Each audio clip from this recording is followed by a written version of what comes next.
Ito mga kareal, may dumating dito na isang remote control. Paano ba mag-ayos ng remote control? Kahit ano pang klaseng remote control yan, ganito lang po ang proseso. Una, tingnan natin kung may ilaw. Itong transmitter na ito, kapag pinindot natin yung mga button dito. Ito yung power, tingnan natin kung magkakaroon ng ilaw yung lens. Yan, wala. Ito, yung nakikita yung puti na yun po ay reflection lamang ng bumbilya sa taas. Dahil gabi ngayon, so tabunan natin para walang reflection. Tingnan natin, pindutin natin ito, alin man dyan. Pindutin natin ang power. Pinipindot natin pero walang ilaw. Pagka ganyan, tingnan natin yung battery at baka lobat. Ito.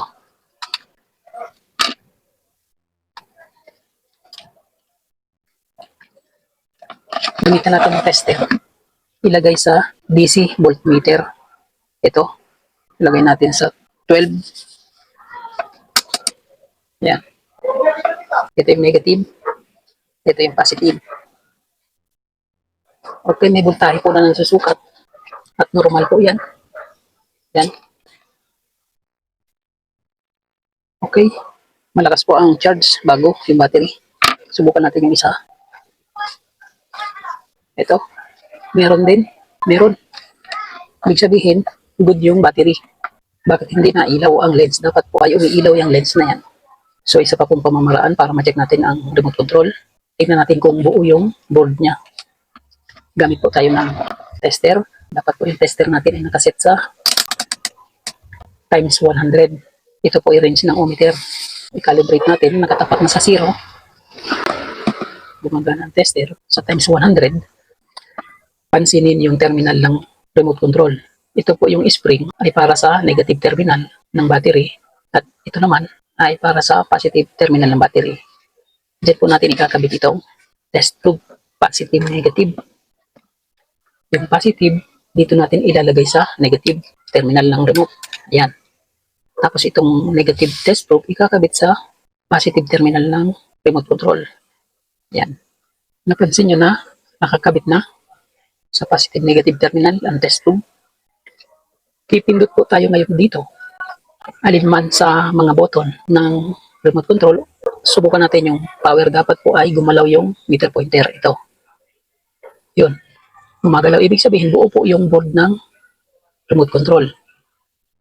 1, 2, 3, 4, 5, 6, 7, 8, 9, 0.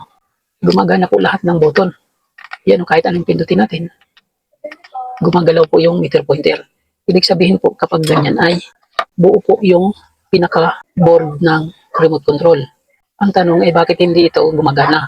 Dapat pag gumagana ito, umiilaw yung lens dito. Kaya ang gawin natin, buksan natin ito. Tingnan natin ang loob. Gamitan na lang kuko.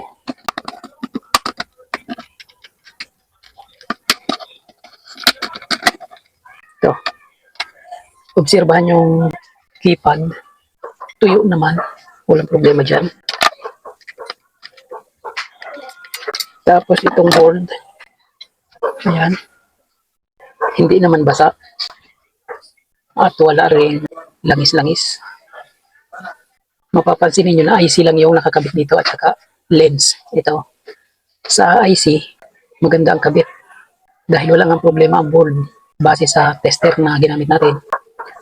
Ang isunod natin ay itong lens. Tingnan natin kung may problema sa pagkakahinang. Ito. Kita nyo? Kawang. Ayan o.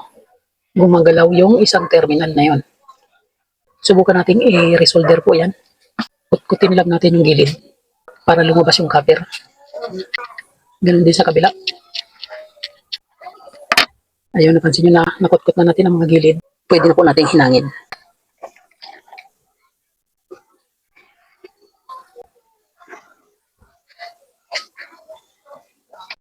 Okay, ayan mga kareal. Oh. Hindi na gumagalaw yung paan. Subukan natin na ibalik sa kaha niya.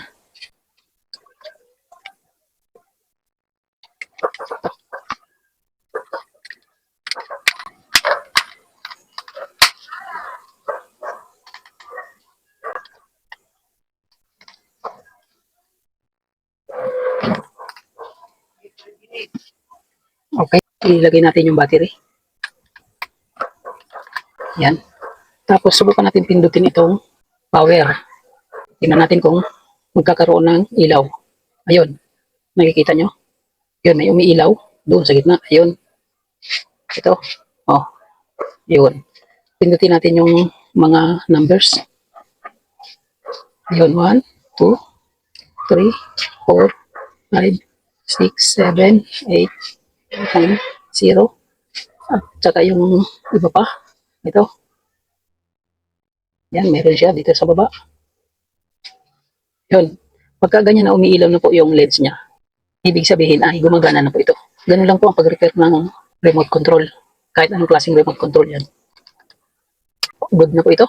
Like and share po ng video na ito para malaman ng iba. Subscribe na rin kayo. Ito po ang channel ko. The real life Dickens, real blood. Expresses the reflections of a common worker, driver, technician, and a barber.